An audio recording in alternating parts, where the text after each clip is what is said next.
नमस्कार साथियों, बहुत बहुत स्वागत है आप सभी का गवर्नमेंट एजुकेशन में।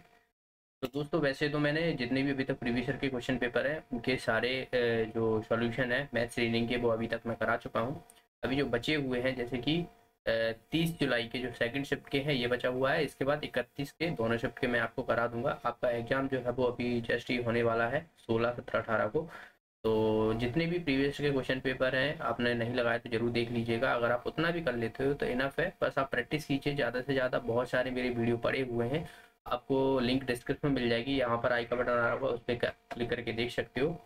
तो इतना कर लोगे तो आपका डेफिनेटली कोई दिक्कत नहीं होने वाली मैथ्स रीजनिंग में आपको। चलिए तो हम क्लास को स्टार्ट करते हैं और पहले क्वेश्चन की तरफ हम बढ़ते हैं। देखिए यहाँ पर आसान सा क्वेश्चन है और यहाँ पर लिखा हुआ है कि निम्नलिखित में से किस अपूर्ण का मान 20% से कम है। 20% से जो है वो कम कहा गया है। देखिए कभी भी आपको इस तरीके के दिए आपसे परसेंटेज में इनकी वैल्यू निकालनी है, जैसे कि 5/6 दिया हुआ है यहाँ पर आप देख रहे हो, और इनको आपको परसेंटेज में कन्वर्ट करना है। तो बस 100 से मल्टीप्लाई कर दो। अब आप देख लो यहाँ पर, देखिए ये कितना हो जाता है हमारा, ये हो जाएगा 50/3। और यहाँ से देखिए ये कितना हो रहा है हमारा 25 यानी 250/3 ही हो रहा है। हमें देखना है 20% से कम वैल्यू देखना है। तो देखिए ये 20% से आप देखोगे कितना होता है, 3×18, 3×18, ये 60% के ऊपर ही वैल्यू हमें देखने को मिल रही है। तो ये हमारा ऑप्शन नहीं होगा। इसमें मैं आपको 100 का मल्टीप्लाई देख लेता हूँ।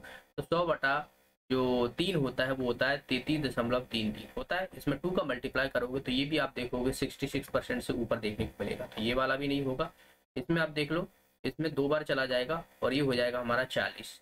तो ये भी आप देखिए, बचा एक ही ऑप्शन, हमारा आंसर आ जाएगा ये।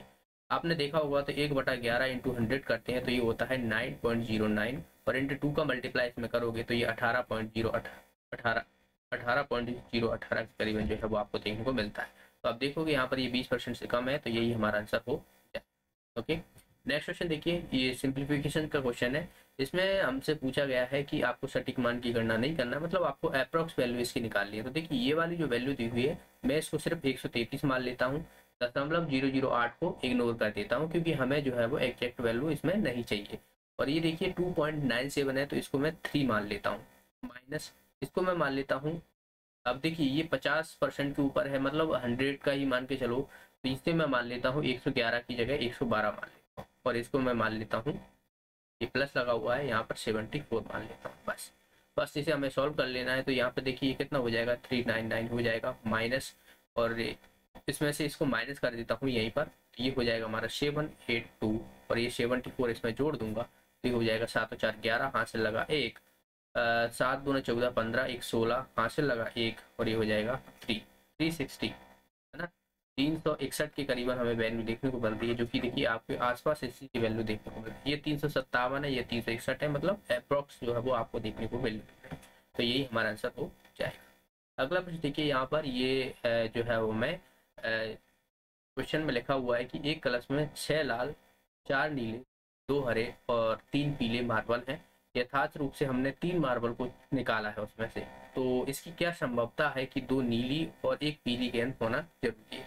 यहाँ पर आप एंड लगा हो तो हमेशा याद रखना, एंड कभी भी यहाँ पर लगा हो तो आपको इनटू लगाना है, और अगर आपको देखने को मिल जाए तो यहाँ पर आपको क्या करना है, प्लस करना है। ठीक है, तो यहाँ पर ये एंड ही मतलब है, इंग्लिश में आप देखोगे तो एंड लिखा होगा वहाँ पर। ठीक है, आप प्रीवियस क्वेश्चन उठा के देखोगे तो एंड लिखा होगा।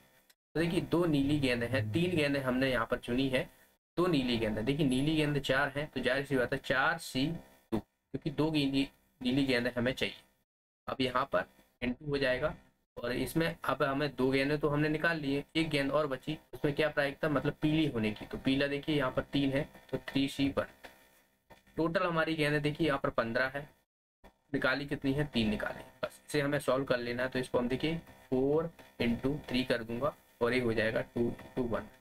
ठीक है, इंटू ये हो जाएगा 3 हो जाएगा, एक ही है तो 3 रह जाएगा। ठीक है, आगे 15×14×13। ठीक है, 3×2×1, ये आपको आना चाहिए सॉल्व करना।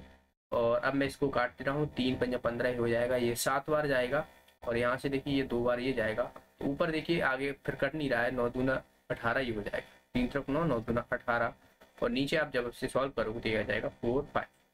इसका आंसर आ जाएगा हमारा सी ऑप्शन। ठीक है, तो ये इसका आंसर हो जाएगा। इस तरीके से आपको ये वाला क्वेश्चन सॉल्व करना है। ये कई बार पूछा भी गया है, तो ऐसे क्वेश्चनों में आप देखोगे तो आप आगे भी जब एग्जाम दोगे जिससे वैकेंसी निकलेंगी तो उसमें भी जो है वो प्रोबेबिलिटी होगी और कॉम्बिनेशन हो गया, इनसे क्वेश्चन आपसे कुछ देखने को मिल जाते हैं।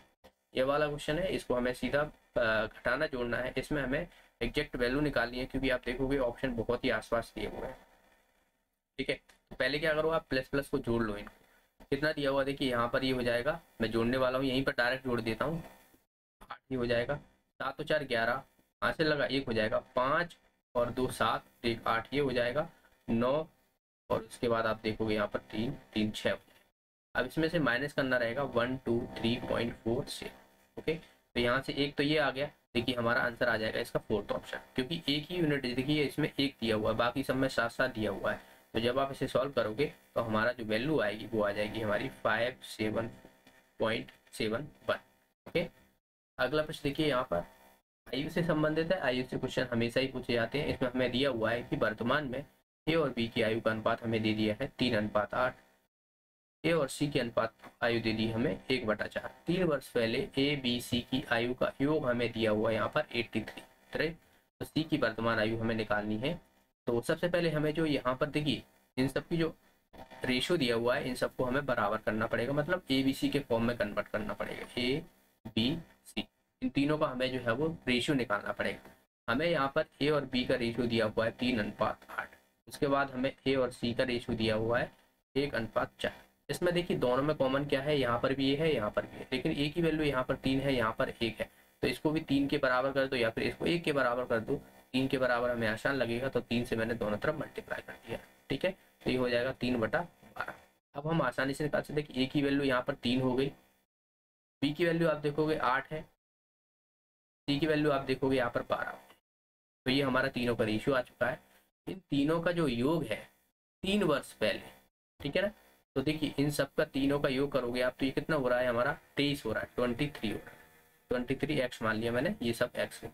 ठीक है, क्योंकि ये रेशियो है तो जाहिर सी बात है इनका कुछ ना कुछ मल्टीपल होगा।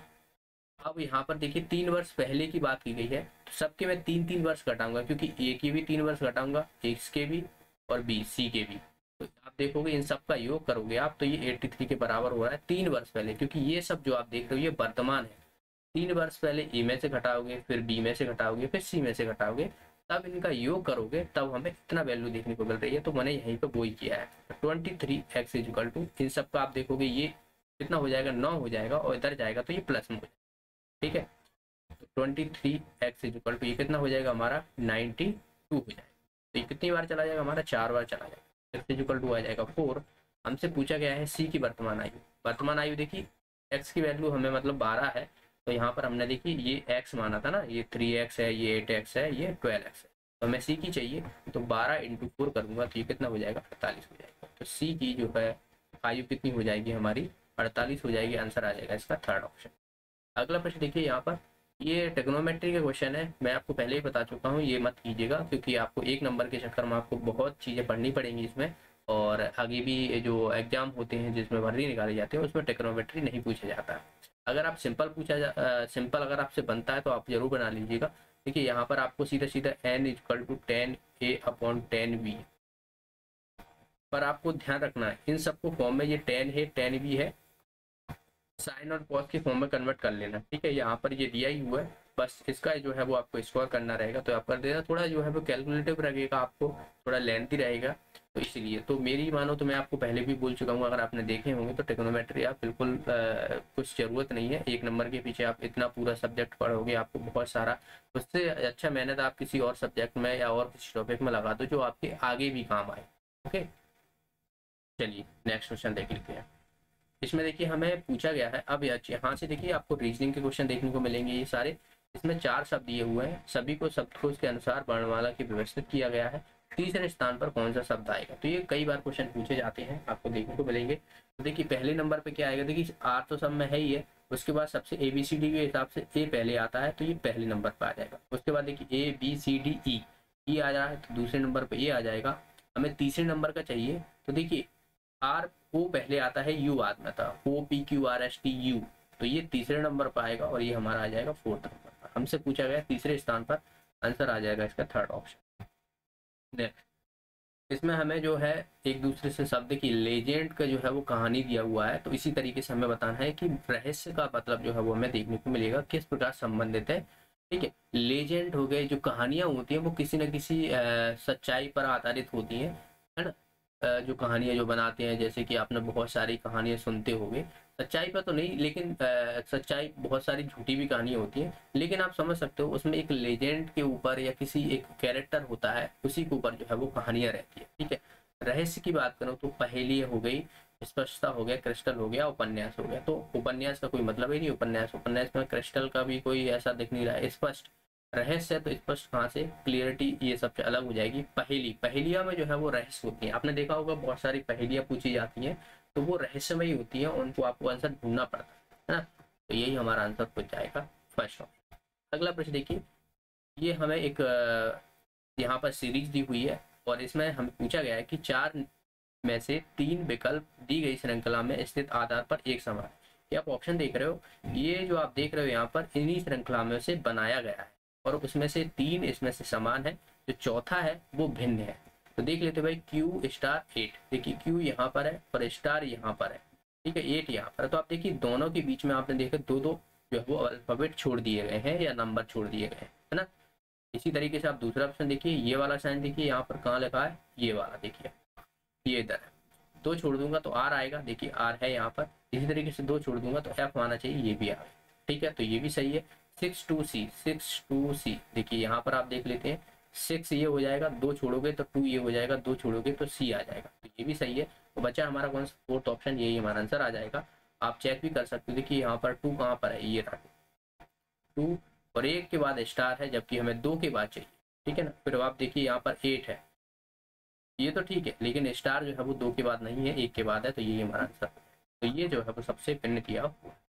नेक्स्ट है, इसमें से हमें बताना है कि अक्षर या जो है समूह से दूसरों से अलग है। तो देखिए एन जो आता है अल्फाबेट के हिसाब से अगर देखा जाए तो ये आता है 14 नंबर पर। ठीक है, क्यू पी क्यू 16-17 नंबर पे आता है, ये टी 20 पे आता है, जेड जो आता है वो 26 पे आता है। अब आप देखिए इसमें से ऑप्शन हमारा सेकंड हो जाएगा। कैसे हो जाएगा कि ये ऑड नंबर है, ऑड नंबर है, बाकी सब आप देखोगे ये इवन नंबर है, तो इसीलिए हमारा यही आंसर हो जाएगा। ओके, या फिर एक कहा जाए प्राइम नंबर है ना, 17 से ही कटेगा, बाकी आप देखोगे सब जो है वो ये डिविजिबल है 2 से, है ना। अगला इसमें से हमें वही भिन्न निकालना है, इसमें से अलग कौन है। अकविता, लिरिक्स, गेय छेद, दोहा, महाकाव्य, इसका आंसर हो जाएगा महाकाव्य। ये सब आप देखोगे ये काव्य महाकाव्य के अंतर्गत ही देखने को मिलते हैं, ये अपने आप में अलग होते हैं, और महाकाव्य जो है वो इन सब से मिलकर जो है वो बना होता है, एक तरीके से छंद हो गए, दोहा हो गए, है ना। तो ये हमारा आंसर हो जाएगा महाकाव्य। जो जैसे कि आपने, अगर मैं जीके की बात करूं तो सबसे बड़ा जो विश्व में महाकाव्य है वो है महाभारत, है ना, वेद व्यास के द्वारा लिखा गया था। तो महाभारत अपने आप में एक जो है वो महाकाव्य है, तो आंसर आ जाएगा इसका फोर्थ ऑप्शन। अगला प्रश्न देखिए, इसमें से भी हमें जो है वो चौथा शब्द भिन्न है, तो वो हमें बताना है। क्रिकेट, फुटबॉल, हॉकी, चेस, ये सब आप देखोगे ये क्या है, ये किसी न किसी, जैसे कि पिच पे खेला जाता है, इसमें जो है वो खिलाड़ियों की संख्या भी अधिक होती है, ठीक है ना, ग्राउंड लेवल पर खेला जाता है ये, जबकि इंडोर गेम है ना, ये इंडोर गेम है, तो ये हमारा आंसर हो जाएगा चेस। तो ये थे दोस्तों क्वेश्चन, आपने देखे कि किस तरीके से आसान क्वेश्चन पूछे जाते हैं। अगर मैं टेक्नोमेट्री का अगर क्वेश्चन देखा जाए तो वो भी डिफिकल्ट नहीं था, बस आपको थोड़ा टाइम देना पड़ता था। अगर आप एक नंबर भी, अगर आपको किस्मत अगर आपकी खराब रही तो टेक्नोमेट्री आपसे पूछा जाता है, सभी शिफ्टों में नहीं पूछा जाता, किसी किसी शिफ्टों में जो है वो डाल देते हैं।